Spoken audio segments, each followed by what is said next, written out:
तो hello student, आज हम रदरफोर्ड की लिमिटेशंस को दूर करने के लिए लेकर आए हैं next model, Bohr model of an atom. तो बोहर ने क्या क्या बातें बताई जिसे रदरफोर्ड ने कहा था कि वो स्टेबिलिटी को एक्सप्लेन नहीं कर पाया। रदरफोर्ड की लिमिटेशन क्या थी कि वो स्टेबिलिटी को एक्सप्लेन नहीं कर पाया। तो स्टेबिलिटी को एक्सप्लेन करने के लिए आता है बोहर मॉडल। अब बोहर ने बीच में क्या चेंजेस किए देखिए। रदरफोर्ड मैं यहाँ पे दो कॉलम्स बना लेती हूँ, यहां बात करूंगी मैं रदरफोर्ड की और यहां बात करूंगी बोहर की कि क्या चेंजेस किए गए। तो रदरफोर्ड ने बात की थी कि इलेक्ट्रॉन क्या करेंगे, रिवॉल्व करेंगे around the nucleus of atom. और तभी मैक्सवेल आगे कहता है भाई अगर रिवॉल्व करेंगे तो एक टाइम के बाद गिर जाएंगे, इंस्टेबिलिटी होगी। फिर आया बोहर। बोहर ने क्या बात बोली कि इलेक्ट्रॉन रिवॉल्व नहीं करेंगे, इलेक्ट्रॉन क्या है, स्टेशनरी स्टेट्स। इलेक्ट्रॉन क्या होंगे, stationary state known as orbit, उनमें प्रेजेंट होंगे। कि एक एटम होगा, एटम के अंदर है न्यूक्लियस, न्यूक्लियस में होंगे proton and neutron at the centre of atom. उसके अराउंड क्या होंगे, ऑर्बिट्स होंगे, या फिर क्या नाम दे सकते हैं, शेल्फ बोल सकते हैं। उनका नाम दिया गया KLMN, यानी कि शेल्फ होंगे जिसमें क्या होंगे, इलेक्ट्रॉन प्रेजेंट होंगे। तो इसने स्टेबिलिटी के फंडे को क्लियर किया। उसके बाद बात करते हैं और क्या बताया गया बोहर मॉडल में, एक्स्ट्रा क्या पॉइंट्स बताए गए। इसने डिफाइन किया इलेक्ट्रोमैग्नेटिक रेडिएशन को। अब ये टर्म इलेक्ट्रोमैग्नेटिक का मतलब क्या है, देखिए दो पार्ट से मिलकर बनी है, इलेक्ट्रो एंड मैग्नेटिक। इलेक्ट्रो का मतलब क्या है, इलेक्ट्रिक फील्ड, मैग्नेटिक फील्ड यानी कि दोनों ही फील्ड्स होंगी। ऐसी रेडिएशन जिसमें इलेक्ट्रिक फील्ड भी हो, मैग्नेटिक फील्ड भी हो। तो मैं इसके बारे में क्या लिख सकती हूं, the radiation in which electric field, short में लिख लेते हैं इलेक्ट्रिक फील्ड। आप फिजिक्स में पढ़ते हैं कुछ इस तरीके से, E vector, electric field and magnetic field B vector are perpendicular to each other. ऐसी रेडिएशन जिसमें दोनों फील्ड्स क्या होंगी, एक दूसरे के परपेंडिकुलर होंगी and also perpendicular to the direction of propagation। Direction of propagation के भी क्या होंगी, पैरेलल होंगी। तो इस तरह की फील्ड को बात की गई ही इलेक्ट्रोमैग्नेटिक फील्ड। अब ऐसे तो कुछ समझ नहीं आ रहा कि दोनों फील्ड क्या है, परपेंडिकुलर। थोड़ा सा इसको डायग्रामेटिकली देख लेते हैं। तो देखिए स्टूडेंट्स, मान लीजिए आपके डायरेक्शन ऑफ प्रोपोगेशन है एक्स में, आपकी इलेक्ट्रिक फील्ड जो है कुछ इस तरीके से वाई में रिप्रेजेंट की हुई है, ऐसे ही होती है आपकी वेव। तो मान लीजिए ये आपका ई वेक्टर जो कौन सी एक्सिस में कर रहा है, वाई एक्सिस में। तो डायरेक्शन ऑफ प्रोपोगेशन होगी एक्स, वाई में आपका इलेक्ट्रिक फील्ड। बात करते हैं आप मैग्नेटिक फील्ड की। मैग्नेटिक फील्ड कुछ इस तरीके से रहती है। तो यहां तो आपको इतना पॉइंट क्लियर नहीं हो रहा, बट इन थ्री डायमेंशन में अगर मैं ड्रॉ करूं तो तीनों ही चीजें, यानी ये एक्स में है, ये वाई में, और ये क्या है, जेड में है। तो ये तीनों अलग अलग एक्सिस पे रहती हैं। तो ये तीनों क्या होंगी, mutually perpendicular. That type of radiation is known as electromagnetic radiation. बाकी आप इसको डिटेल में फिजिक्स में पढ़ोगे। अब इलेक्ट्रोमैग्नेटिक रेडिएशन के बारे में बोहर ने क्या कहा, बोहर कहता है भाई जो ये रेडिएशन है, इलेक्ट्रोमैग्नेटिक रेडिएशन, इसकी रहती है डुअल नेचर। क्या रहती है, डुअल नेचर। देखिए क्या है, सबसे पहले आती है wave nature of electromagnetic radiation, कि electromagnetic radiation as a wave काम करती है। और सेकंड क्या आएगी, एज अ पार्टिकल नेचर। जी बिल्कुल, दो नेचर होंगे इसकी, एक है वेव नेचर और एक है पार्टिकल नेचर। तो बनाते हैं यहां पर वेव कुछ इस तरीके से, यानी कि कहता है EMR इलेक्ट्रोमैग्नेटिक रेडिएशन की है हमारी वेव नेचर। तो वेव नेचर से रिलेटेड कुछ टर्म्स को स्टडी कर लेते हैं। जैसे देखिए, ये जो हाईएस्ट पॉइंट रहता है it is known as crust. ये नीचे वाला जो पॉइंट रहता है it is known as trough. इसी तरह से मैं शॉर्ट फॉर्म में लिख रही हूँ, अब ये भी क्रस्ट, ये ट्रफ, ये क्रस्ट, ये वाला क्या हो जाता, आगे ट्रफ हो जाता था, यहाँ पे ट्रफ है। तो इस तरह से कंटिन्यू चलता रहेगा क्रस्ट एंड ट्रफ की साइकिल। अब देखिए जो यहां तक का डिस्टेंस होगा, यानी मैक्सिमम कितने ऊपर तक उठा, that is known as amplitude. ये क्या होगा आपका amplitude, the maximum distance travelled by a wave. और जो आपके ट्रफ से लेकर ट्रफ तक का, यानी दो कॉन्जिक्यूटिव क्रस्ट या दो कॉन्जिक्यूटिव ट्रफ के बीच का डिस्टेंस होगा, that is known as wavelength. तो देखिए हमें यहां पर क्या क्या पॉइंट्स पढ़ने थे, एक है हमारे पास एम्पलीट्यूड, एक है हमारे पास वेवलेंथ, और एक टर्म है हमारे पास frequency. Amplitude is the highest distance, तो ऑब्वियसली यूनिट क्या रहती है, मीटर रहती है। वेवलेंथ, वेवलेंथ भी तो एक तरह का डिस्टेंस ही हुआ, distance between two consecutive crust and two consecutive trough, तो ये भी आपकी मीटर में आएगी। बात करते हैं फ्रीक्वेंसी की। फ्रीक्वेंसी क्या होगी, नंबर ऑफ साइकिल्स पर सेकेंड, यानी पर सेकेंड में कितनी साइकिल होंगे, और एक साइकिल में क्या होगा आपका एक क्रस्ट आएगा और एक ट्रफ आएगा। तो फ्रीक्वेंसी की यूनिट रहती है HZ, हर्ट्ज। क्या रहेगी, हर्ट्ज। अब देखिए क्या क्वेश्चन है, अब बात करते हैं थोड़ा सा मैथमेटिकली, बिकॉज मुझे केमिस्ट्री में क्या करना, मुझे तो न्यूमेरिकल पोर्शन पे आना है। Relation between frequency and wavelength. तो फ्रीक्वेंसी की बात की जाए, फ्रीक्वेंसी डिनोटेड बाय म्यू और वेवलेंथ डिनोटेड बाय लैम्बडा। ये आपका वेवलेंथ है, इसको करेक्ट कर लेते हैं।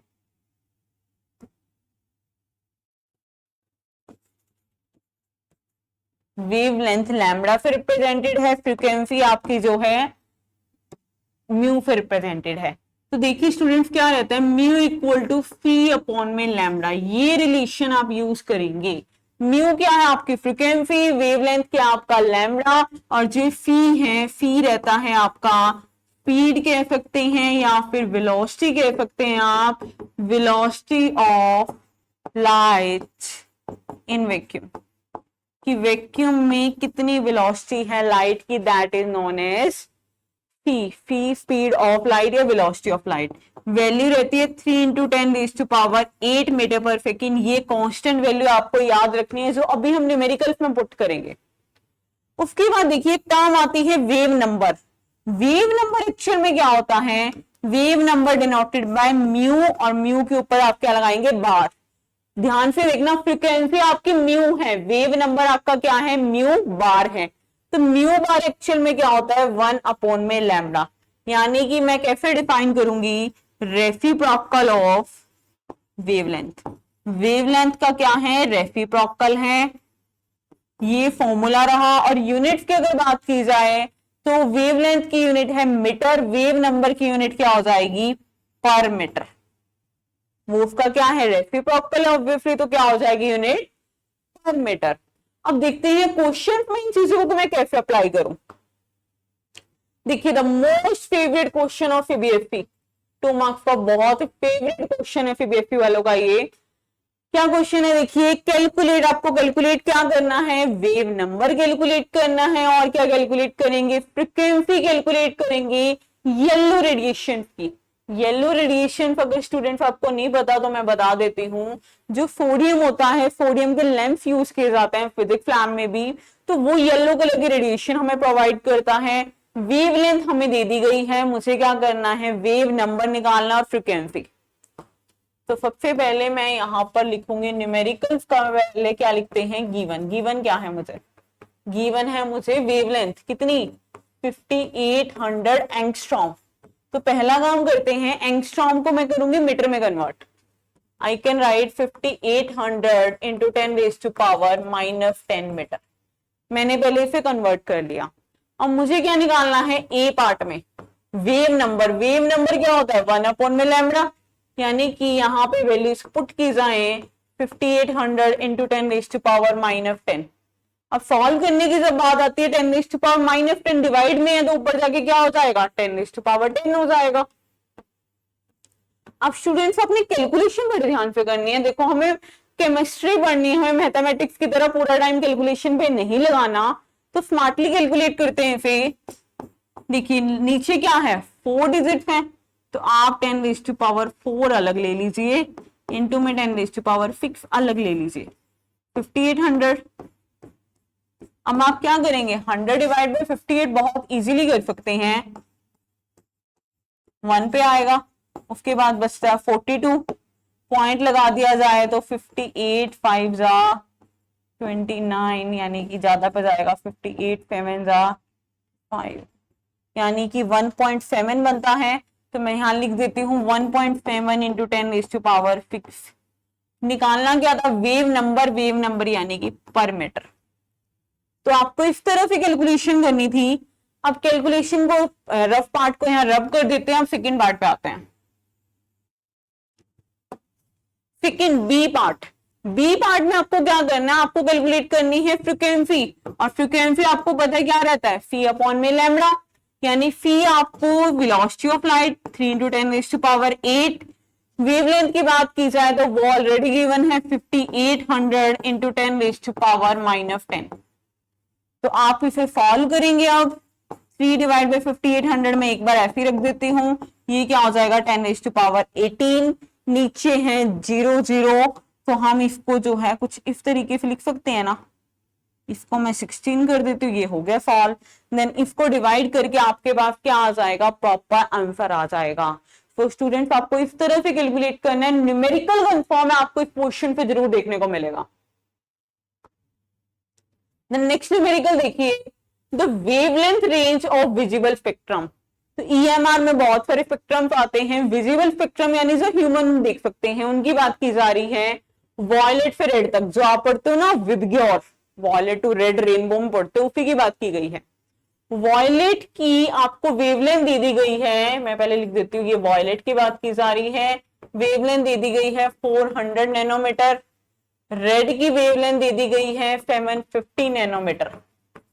अब दोनों की वेवलेंथ देने के बाद क्या कहता है, वेवलेंथ को एक्सप्रेस कीजिए फ्रीक्वेंसीज में। तो आपको दोनों का रिलेशन पता है, तो आइए स्टार्ट करते हैं। पहले वॉयलेट की बात कर लेती हूं मैं, यहां पर यहां लिख लेते हैं ताकि स्पेस पूरा कवर हो जाए। वॉयलेट की बात करते हैं, म्यू क्या होगा, फी अपॉन में लैम्डा। तो आइए पुट करते हैं। अब वेवलेंथ क्या है 400 नैनोमीटर। नैनोमीटर क्या होता है 10⁻⁹। आप इसे सॉल्व कर देंगे, इसे सॉल्व करेंगे, ये क्या हो जाएगा 10⁻17 इंटू में dash, that is for violet. बात की जाए अब रेड की, रेड क्या कहता है, mu equal to phi upon में लैम्डा। फी यानी कि velocity of light, again 3 into 10⁸8। नीचे क्या आ जाएगा 750 नैनोमीटर यानी 10⁻⁹ मीटर। इसे आप अगेन सॉल्व कर देंगे इंटू 10⁻17। तो स्टूडेंट्स इस तरीके से आप न्यूमेरिकल को बहुत इजीली सॉल्व कर सकते हैं। ज्यादा टाइम लगाइएगा कॉन्सेप्ट पर, कैलकुलेशन पर नहीं। नेक्स्ट देखिए, बात करते हैं पार्टिकल नेचर ऑफ ईएमआर। मैंने कहा था ईएमआर इलेक्ट्रोमैग्नेटिक रेडिएशन की डुअल नेचर है, तो वेव नेचर हम पढ़ चुके हैं, उसके कुछ न्यूमेरिकल देख चुके हैं। Now come to the particle nature. Particle nature मुझे क्या कहती है, इसमें एक थ्योरी आती है known as Planck's quantum theory. तो लास्ट ईयर सीबीएसई में एक क्वेश्चन देखने को मिला कि प्लैंक्स क्वांटम थ्योरी कौन से नेचर के ऊपर डिपेंड करती है, तो मुझे पता चल चुका है that depends upon the particle nature. तो प्लैंक्स क्वांटम थ्योरी क्या कहती है कि जो आपकी एनर्जी है, क्या बोलेगी, energy is directly proportional to frequency. कहता है एनर्जी क्या है, फ्रीक्वेंसी के बिल्कुल डायरेक्टली प्रोपोर्शनल है। यानी कि मैथमेटिकली बात की जाए तो ई और म्यू क्या है, डायरेक्टली प्रोपोर्शनल है। तो फिजिक्स में जैसे हम करते थे डायरेक्टली प्रोपोर्शनल का साइन हटाकर क्या लिखते थे, कांस्टेंट लिखते थे। तो सेम एज ई क्या आ जाएगा, एच म्यू। एच आपका क्या है, एच आपका प्लैंक्स कांस्टेंट, क्या रहेगा आपका ये प्लैंक्स कांस्टेंट, और इसकी वैल्यू कितनी रहेगी 6.6 इंटू 10⁻⁻34 जूल फेकिन। ये पॉइंट बहुत अच्छे से ध्यान रखना, इसके ऊपर क्वेश्चन बहुत बार आया है। प्लैंक्स कांस्टेंट की वैल्यू बता दीजिए, प्लैंक्स कांस्टेंट की यूनिट बता दीजिए। तो इतनी सी बात कही थी प्लैंक्स क्वांटम थ्योरी ने। ये जो क्वांटम वर्ड है ये लाइट के पैकेट्स के लिए यूज किया गया। इसने कहा कि जो लाइट आपकी आ रही है, चाहे सन की ही बात कर लीजिए, सन से जो रेज आ रही हैं वो डायरेक्टली नहीं आ रही, वेव की फॉर्म में नहीं आ रही, कहता है पार्टिकल की फॉर्म में आ रही है। और ये चीज तो आपने बहुत अपने घरों में ऑब्जर्व भी की होगी। लाइक हम कोई रोशनदान है तो वहां से जब लाइट आती है, हल्की हल्की धूप आती है मॉर्निंग में, तो ऐसा लगता है पार्टिकल्स आ रहे हैं छोटे छोटे। तो दैट इज पार्टिकल नेचर। और क्वांटम बात की गई कि लाइट के छोटे छोटे पैकेट्स आते हैं, इसलिए नाम दिया गया प्लैंक्स क्वांटम थ्योरी। अब देखिए न्यूमेरिकल किस टाइप का आया हुआ है, आपको कैलकुलेट करनी है energy. You have formula equal to H mu. H की वैल्यू आपको पता है, फ्रीक्वेंसी आपको पता है, तो आइए स्टार्ट करते हैं। एच की वैल्यू है 6.6 इंटू 10⁻⁻34। फ्रीक्वेंसी कितनी है 5 इंटू 10⁻14। इसे ठीक कर लीजिएगा, ये आपकी कुछ इस तरीके से रिप्रेजेंटेड है। अब आपको क्या करना है, जस्ट कैलकुलेट करना है। देखिए सबसे पहला काम, पावर को सॉल्व कर लेते हैं। -20, 6.6 इंटू 5, तो ये तो बहुत इजी कर सकती हूँ मैं कैलकुलेट। 30 और मतलब कि 33 इंटू 10⁻⁻20 जूल। इतनी मेरी एनर्जी आ चुकी है। लेकिन मुझे क्या करनी थी, एनर्जी 1 मोल की कैलकुलेट। यानी कि 1 मोल में आपको पता है क्या कितने पार्टिकल रहते हैं, 6.022 इंटू 10⁻23 पार्टिकल्स रहेंगे। मतलब it can be atom, it can be molecule, it can be ions. अब मुझे दी हुई है 1 फोटोन की। 1 मोल की बात की जाए तो मैं क्या करूंगी, इसको 1 मोल से मल्टीप्लाई कर दूंगी। 6.022 है, इसे करेक्ट कर लेते हैं, 10⁻23। तो आप देख सकते हैं पावर आपकी कुछ इस तरीके से सॉल्व होगी। 6.022 को मैं यानी 33 को मैं 6 के साथ मल्टीप्लाई कर दूंगी, 18 और 198। ये आपका आंसर रहेगा जूल में, बिकॉज मैंने क्या कैलकुलेट की है, एनर्जी कैलकुलेट की है। तो स्टूडेंट इस तरह का क्वेश्चन आपको देखने को मिलता है। The next question is 100 what bulb. Very very important question, ध्यान से देखिएगा। जितने क्वेश्चन लिए हैं सारे एनसीईआरटी बेस ही लिए गए हैं और एग्जाम में रिपीटेडली इन्हें ही पूछा जाता है। 100 वॉट बल्ब, देखिए क्या बात की गई है, पावर दी हुई है कितनी, 100 वॉट। अब पावर आपको पता है कैसे डिफाइन करते हैं, एनर्जी डिवाइड बाय टाइम। तो मैं क्या लिख सकती हूँ इसको, 100 जूल पर सेकेंड। और वेवलेंथ कितनी है, 400 नैनोमीटर। नैनोमीटर यानी मैं इसे क्या कर देती हूँ, पहले एसआई यूनिट में ही कन्वर्ट करके लिख देती हूँ। आपको क्या निकालनी है, नंबर ऑफ फोटॉन्स निकालने हैं। तो जब भी आपको नंबर निकालने हो, जैसे कि यहाँ नंबर ऑफ फोटॉन्स निकालने हैं, 2 टर्म्स को हमें क्या करना है, डिवाइड करना है। एनर्जी कितनी गिवन है, पर सेकेंड 100 गिवन है, तो एक एनर्जी मैं यहां से कैलकुलेट कर लेती हूँ, equal to H mu. Mu नहीं गिवन तो मैं इसको क्या लिख सकती हूँ, सी अपॉन में लैम्डा। तो यहां से वैल्यू पुट करते हैं, पी की वैल्यू पुट करते हैं, लैम्डा की वैल्यू पुट करते हैं।